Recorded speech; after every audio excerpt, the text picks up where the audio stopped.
Hi hello नमस्कार. तर कसे आहात? मी सुप्रिया, तुमचं माझ्या न्यू व्लॉगवरती खूप खूप स्वागत आहे. तर आजच्या ब्लॉगमध्ये मी तुम्हाला सांगणार आहे की लक्झेंबर्गमध्ये हॉस्पिटल सर्व्हिसेस कशा असतात. तर बऱ्याचदा लोकांना काही याची आयडिया नसते. म्हणजे लोकांना असं वाटतं की बाहेरच्या कंट्रीमध्ये सुद्धा ना आपल्या इंडियामध्ये जशा ट्रीटमेंट होतात किंवा जसे आपल्याला डॉक्टरकडे गेल्यावर नंबर वगैरे लावायला लागतात तसंच असतं. पण इथे पूर्ण डिफरंट आहे. नॉर्मली आपण इंडियामध्ये काय करतो, जेव्हा आजारी वगैरे असतो तेव्हा आपण छोटंसं क्लिनिक वगैरे असतो त्याच्याकडे जातो किंवा मेजर काही प्रॉब्लेम असेल तर हॉस्पिटलमध्ये जातो. तर त्याच्यासाठी कधी आपण अपॉइंटमेंट घेत नाही, डिरेक्टली आपण डॉक्टरकडे जातो, हॉस्पिटलमध्ये जातो, नंबर वगैरे लावतो आणि आपण आपली ट्रीटमेंट घेतो. किंवा छोटंसं काही असेल तर आपण एव्हाना मेडिकलमधून अशी मेडिसिन वगैरे आणतो आणि जे काय असेल ते आपलं तब्येत वगैरे क्लिअर होऊन जाते. पण सगळं त्याच्या अपोजिट लक्झेंबर्गमध्ये आहे.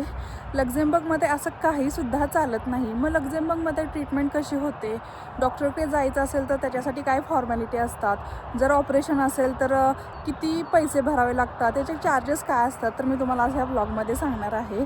त्यासाठी आपला ब्लॉग कंटिन्यू बघा आणि आपण आपल्या ब्लॉगला सुरुवात करूया.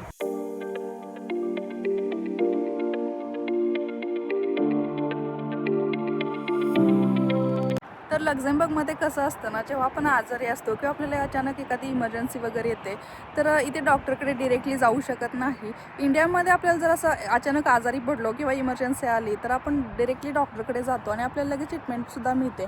पण लक्झेंबर्गमध्ये तसं अजिबात होत नाही. तुम्हाला जर डॉक्टरकडे जायचं असेल तर इथे ऑनलाईन अपॉइंटमेंट बुक करावी लागते. तरी कशी करावी लागते, तर एक साईट आहे डॉक्टेना म्हणून, त्याच्यावरती जायला लागतं आणि तुम्हाला ज्या डॉक्टरकडे जायचं आहे त्या डॉक्टरची एक अपॉइंटमेंट दिलेली असते, एक डेट दिलेली असते. ते तुम्हाला ओके असेल तर तुम्ही ती बुक करू शकता. आणि जर तुम्हाला त्या डेटच्या आधीची जर अपॉइंटमेंट हवी असेल तर तुम्ही डॉक्टरला फोन करू शकता आणि सांगू शकता की आम्हाला आधीची अपॉइंटमेंट आहे. मग ते शिल्लक असेल एखादं शेड्यूल किंवा कुणी जर समोरच्यानी अपॉइंटमेंट जर कॅन्सल केली असेल तर तुम्हाला लवकरात लवकर अपॉइंटमेंट मिळू शकते. तर हे असं असतं.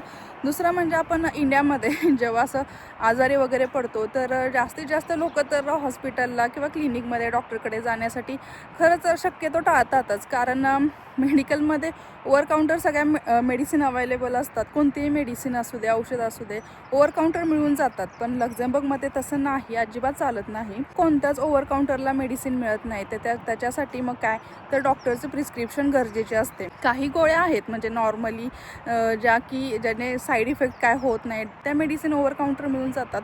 पण ज्या जास्त पॉवरच्या असतात, ज्या हाय डोस असतात, त्या मेडिसिन फक्त डॉक्टरच्या प्रिस्क्रिप्शननेच मिळतात. त्यामुळे डॉक्टरकडे जाणं एक गरजेचंच असतं इथे.